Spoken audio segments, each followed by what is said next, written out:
नमस्कार, मैं भास्कर तिवारी। आप देख रहे हैं upnewsclip.com। वही गांव से मुद्दे हैं जो हर एपिसोड में हुआ करते थे।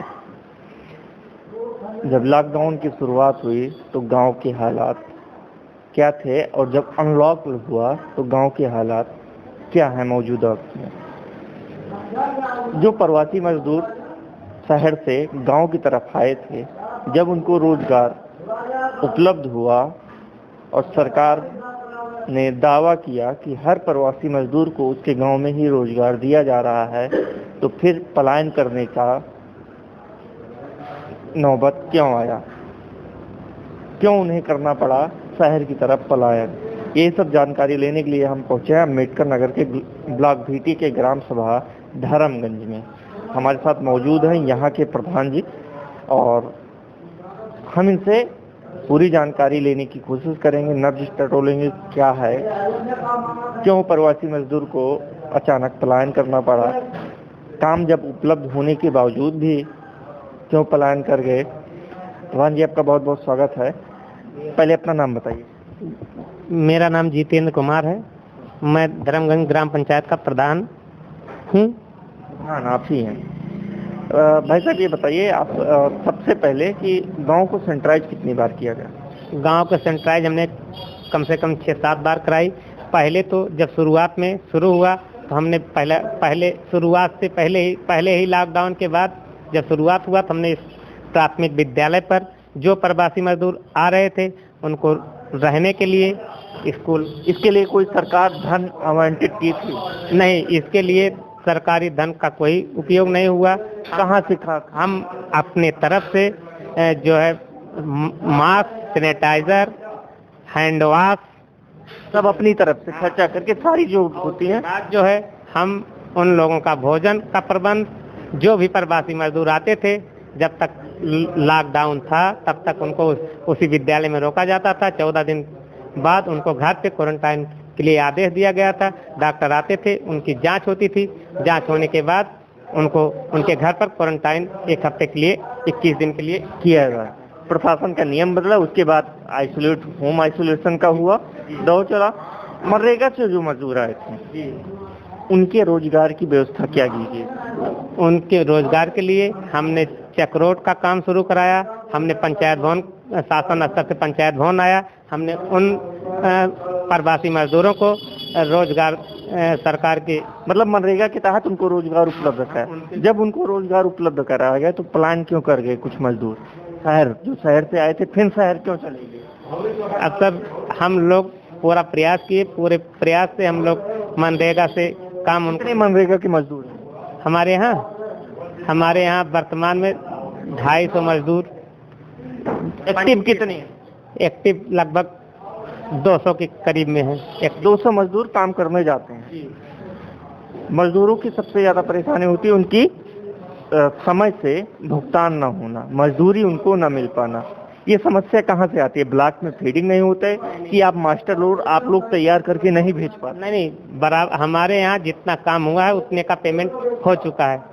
जो प्रवासी मजदूर आए थे उनके खाते में पैसा जा चुका है। ऐसा नहीं है कि पैसा नहीं गया है। राशन कार्ड को लेकर क्या दिक्कतें आई थी जब कुछ प्रवासी मजदूर का राशन कार्ड नहीं बना था, और उनको राशन कैसे उपलब्ध कराया? उनको राशन एक निकला था नियम, जो प्रवासी मजदूर आए हों एक लिस्ट मिली थी हमें ब्लॉक स्तर से कि जो प्रवासी मजदूर आपके यहाँ आए हैं उनका रजिस्ट्रेशन करवाइए, उनका राशन आएगा। तो हमने ब्लॉक पे जाके तहसील में बैठ करके उनको लिस्ट में जो थे उनका नाम फीड कराए, उसमें जो है उनको राशन उपलब्ध करवाया हमने। सरकार की घोषणा थी कि 10,000 हर ग्राम सभा में दिया गया सेंट्राइज कराने के लिए, क्या वो आपको प्राप्त हुए थे?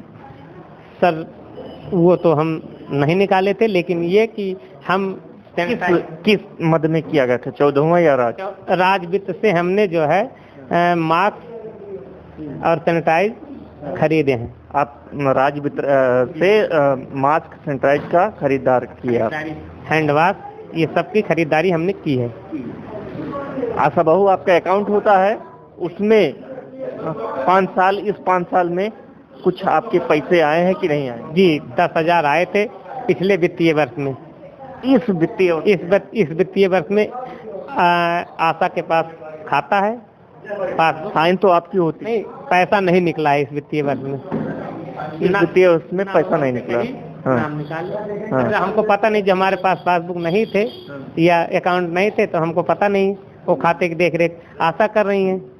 हाँ, आपके पास सिग्नेचर के लिए नहीं आई? सिग्नेचर के लिए नहीं आई, सिग्नेचर के लिए आती तो पिछली वित्तीय वर्ष में आई थी, तो हमने जो सामान खरीदना था सामान उनसे कह के खरीदवा दिए, कुर्सी मेज वगैरह जो भी।